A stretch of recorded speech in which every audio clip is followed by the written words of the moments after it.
Goddess Hope Libiran, guest columnist ng Manila Bulletin. Napakaganda yung kanyang sinulat niya rito. Di ba? Yan ang wala sa ibang mga leaders. Kaanga-anga ang pasensya ng ating Pangulong Bongbong Marcos, ang kanyang composure. Di ba ba? Kaya napasulat po ng isang kolum sa Manila Bulletin, si Yusek. Ngayon ko lang kasi nabasa, mga kababayan, itong magandang i-share ko sa inyo itong naging description ng pagkatao ng ating Pangulong Bongbong Marcos o President Gloria Macapagal Arroyo in observing the administration of President Noynoy Aquino and President Rodrigo Duterte. I have seen how each president brought with them their own character, strengths, and priorities. Though soft-spoken and calm, President BBM has already delivered on many of his campaign and SONA promises. Nagpapagang mga balita at pagtalakay sa mga isyu ng lipunan. Bulsa! Opinyon, banat at paglalantad sa katotohanan. Bulsa! What you see is what you get. You decide. Hello po mga kababayan, si Dante Maravillas. Dito ulit tayo sa ating podcast, Life with Dante N. Pag-usapan natin yung buhay, politika ng ating Pangulong Bongbong Marcos at kung paano siya, mga kababayan, mag-respond sa mga critics niya, mga detractors sa gitna ng mga controversies, mga kababayan, na kinakarat ng ating bansa at niya mismo siyempre. Kasi siya yung ating Pangulo. Nabasa ko kasi itong napakagandang sinulat na kolum sa Manila Bulletin ni DBM Yusek Goddess Hope Libiran, guest columnist ng Manila Bulletin. Napakaganda yung kanyang sinulat niya rito. Sabi niya, "Sometimes I wonder how President BBM keeps his composure amid critics and detractors. If it were me, anya, I might have already lost out." Napakahaba ng pasensya ng ating Pangulong Bongbong Marcos. Kung ako anya sa kanyang kalagayan, baka nakapagsalita na ako ng matatalim. Di ba? Yan ang wala sa ibang mga leaders. Kaanga-anga ang pasensya ng ating Pangulong Bongbong Marcos, ang kanyang composure. Di ba ba? Kaya napasulat po ng isang kolum sa Manila Bulletin, si Yusek Libiran, para i-describe ang pagkatao ng ating Pangulong Bongbong Marcos na talagang kahanga-anga. Kung ako lang, I might have already lost out, but he chooses peace, grace, and steady focus on his goals for our country, for our people. That is leadership by quiet strength. That is grace under fire. On his birthday, yung birthday pala ng ating Pangulong Bongbong, kasunod lang ng birthday ng kanyang tatay. September 11 yung kanyang tatay. Pagkatapos, yung ating Pangulong Bongbong Marcos na Junior, September 12. Sunodan lang po. Sabi niya, I pray that God blesses him with more wisdom, strength, and good health so he can continue to steer our nation toward progress. Yan napakaganda ng kanyang kolum, mga kababayan. Ang titulo niya, Grace Under Fire, Quiet Strength, Visible Change, a birthday tribute to President BBM. Ngayon ko lang kasi nabasa, mga kababayan, itong magandang i-share ko sa inyo itong naging description ng pagkatao ng ating Pangulong Bongbong Marcos. Hindi po kailangan, mga kababayan, yung maangas, yung mayabang. Wala pong pupuntahan ng kayabangan sa mundo. Lagi ko pong sinasabi sa inyo, pag mayabang po, malamang sa malamang, ang pupuntahan niyan, kapahamakan. Tingnan ninyo si Sarah, napakayabang. Si Digong, yung tatay niya, napakayabang. Ano inabot po? You see? Patong-patong na problema yung kinakaharap. He who humbles himself shall be exalted, and he who exalts himself shall be humble. Yung mga mayayabang daw, mapagmataas, mayayabang, arugante, binababa ng ating Panginoon. Yung iba nakakulong. Sino niya, Mr. Maravillas? Alam na ninyo. Tingnan ninyo yung mga mayayabang, nakakulong. Si Pacquiao, napakayabang, nakakulong. Si Tebes, yung general po, ang mga mana sa kanila, hindi pa nakakulong. Nasa pagtatago. Si Harry Roque, napakayabang, napakaingay, napakamadaldal. Ano inabot, mga kababayan? Wanted. Nagmamakaawa na kasi ubos na, mga kababayan, yung kanya savings daw. O si Digong, yung PDP laban. Ano inabot, mga kababayan? Anong pakiusap ngayon? Nakikiusap sa ating Pangulong Bongbong Marcos na tumulong para makabalik dito sa Pilipinas si Digong. Napakaganda pala nitong si Goddess. Talagang bagay sa kanya yung pangalang Goddess Hope Libiran. Sabi niya dyan, there's hope. Ayos na ayos yung kanyang kolum, mga kababayan. So sabi niya rito, we celebrate the birthday of our country's leader, President Bongbong Marcos, having served in government since the time of President Gloria Macapagal Arroyo. In observing the administration of President Noynoy Aquino and President Rodrigo Duterte, I have seen how each president brought with them their own character, strengths, and priorities. President GMA was known for her economic expertise and decisive management style. President Pinoy carried a strong advocacy for honesty and good governance.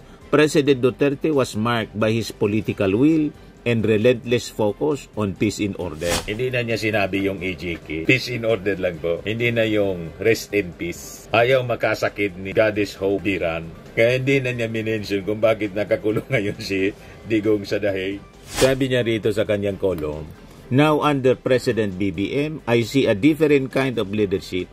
One defined by grace under fire, by quiet strength that resists noise and distraction, and by visible change that comes from promises fulfilled. Though soft-spoken and calm, President BBM has already delivered on many of his campaign and SONA promises.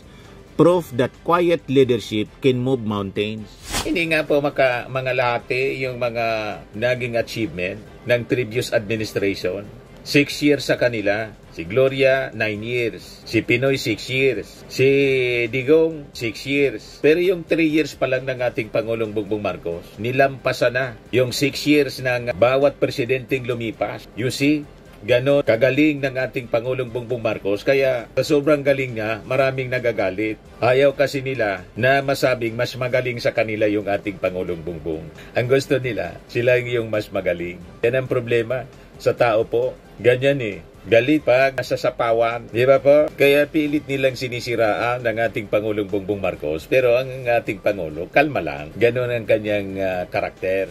So sabi po niya, through the Department of Budget and Management, headed by Secretary Amina Pangandaman, the President pushed forward reforms that open government to its people. He is the first President to institutionalize the Open Government Partnership, making citizen participation, civil society engagement, and grassroots involvement a permanent part of governance.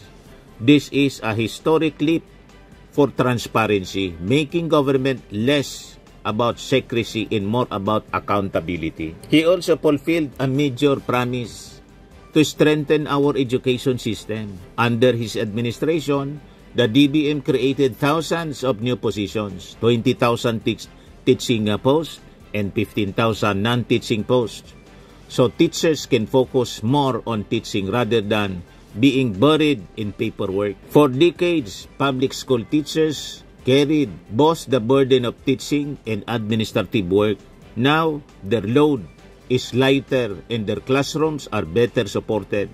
This was coupled with the signing of the expanded career progression system for teachers, ensuring that no teacher retires at the entry-level rank of Teacher 1. With BBM, teachers can finally look forward to dignified career growth. Ito yung hindi man lang po na naisip ni Sara Duterte. Hindi ito nagawa nung panahon ni Sara sa DepEd. Puro kasi chichiria yung nasa isip. Lahat na lang chichiria, mga kababayan. He has also kept his word on supporting the most vulnerable. His SONA commitment to expand for peace, benefits for indigent mothers with very young children is now reality. I read stories of mothers who can finally buy milk, diapers, and ensure proper health check-ups for their babies thanks to higher grants. The first 1,000 days of a child's life are crucial, and this support gives Filipino children a stronger start in life. He has not forgotten our government workers either. True to his commitment, salary adjustments for government employees were implemented, a recognition of their hard work and their vital role in delivering public service. For years, many civil servants worked with stagnant pay despite increasing demands. Under BBM, they received long overdue relief, boosting morale and reaffirming that their service is valued. May balance po sa pamumuno ng ating Pangulo, hindi yung lahat na lang tukang dito, tukang doon. Ang resulta kulong. Sabi pa niya, At the same time, President BBM showed his deep respect for our soldiers, police and uniform personnel by approving an increase in their subsistence allowance for those who risk their lives daily in service of peace and security. This is more than just an allowance. It is a message that their sacrifices are recognized and that government stands firmly behind them. Kaya wala silang magatungan na mag-alsa. Sige, panawagan po na mag-withdraw na ng support. Yung mga DDS, gusto talagang iupo na si Sara. Wala man makinig po. Red check. Yung sa September 21 nga rally, may sumigaw doon sa presko ng resign DDM. Sinupalpal ng organizer mismo. Wala man na niya yan sa usapan natin na may sisigaw na Marcos resign. Wala yan sa agenda. Supalpal yung mga magabayan. Sabi pa niya, what I admire most is that he always puts people above politics. Secretary Amena Pangandaman often tells me, even if a program is posed by a political opponent, if he sees that it will benefit Filipinos, he support it. He does not punish or withhold for political reasons. His measure of leadership is the common good, not political gain. Kaya nga po, itong independent commission po na binuo ng ating Pangulo, ang chairman po, dating appointee ni Digong, si retired Justice Reyes. Yung member po, si Babe Singson, dating DPWH secretary ni Pinoy. Si Magalong, ang Linux po, Duterte. Yung isa lang na member po, masasabi natin, walang kulay politika. And then there is his family. To me, the first test of leadership is how a man leads and loves his home. And this President BBM has succeeded remarkably. Together with First Lady Lisa Araneta Marcos, he has raised 3 sons, Representative Sandro Marcos, Simon, and Vincent Marcos, who are not only eloquent, diplomatic, and respectful, but also remarkably humble and grounded despite their stature. Wala kang marinig na yabang sa mga anak ng ating Pangulo. Si Sandro nga, sinugod ng isang congressman na tagahanga pala yun ni Sara, si Congress Mio Kiko Barsaga. Pinabayaan lang na magtatalak doon. Kaya lang, yung mga kasama ni Barsaga, dati niyang kasama sa INUP, ireklamo sa ethics. Wala kang marinig sa mga anak ng ating Pangulo na naghamon, nagmura, naghamon. May narinig kayo ganon? O may sinaktan sa loob ng club? May narinig kayo? Wala. Magmura. Ibig sabihin po, napalaki ng tama ng mga magulang. At solid po yung family. Ang hindi lang solid po, si Aimee. Kaya huwag na tayo magtaka kung si Aimee sumama sa hindi din solid ang pamilya sa mga Duterte. Pero si Bongbong Marcos, solid. Si Lisa Marcos, doon niya nasusukat mga kababayan. Paano mo patatakbuhin ang isang bansa at pagkakaisahin kung pamilya mo nga ay ilan lang kayo. Ilan lang kayo sa pamilya, hindi pa magkaisa. Yan ang sukatan mga kababayan. Hindi mo nga napalaki ng tama. Pagkatapos, anong titingalain ng mga mamamayang Pilipino sa iyo? Hindi mo nga naayos yung pamilya mo. Yan ang ibig sabihin dito ni Yosek Libiran. I've had the chance to see and speak with Representative Sandro Marcos a number of times, and I can say with certainty that his future is very promising. Tunod yan ang Pangulo. He is intelligent, eloquent, kind, hardworking, and capable. Wherever I hear him speak, I am reminded of his late grandfather, President Ferdinand E. Marcos Sr. The same eloquence, conviction, and brilliance shining through. If this is the kind of legacy BBM and the First Lady have nurtured, then we can only expect even greater things from their family in service of our nation. Kaya dapat po, tuloy-tuloy ang support natin sa Marcos. Di ba? 20 years uli dapat ang Marcos. At kung sinong babasbasan ng ating Pangulo, yun ang dapat na isupport natin sa 2028 para yung continuity po talagang dire-diretso lang. Sometimes I wonder how President BBM keeps his composure amid critics and detractors. If it were me, I might have already lashed out. But he chooses peace, grace, and steady focus on his goals. For our people, that is leadership by quiet strength. That is grace under fire. Kaya sabi po ni Hope, there is hope. On his birthday niya, I pray that God blesses him with more wisdom, strength, and good health, so he can continue to steer our nation toward progress. I also hope he finds time to rest and enjoy life's simple joys with First Lady Lisa and their sons Sandro, Simon, and Vincent, the very people who ground him and remind us that great leadership begins at home. For President BBM, I see both strength and kindness. I see leadership that is humble, calm, and quietly effective.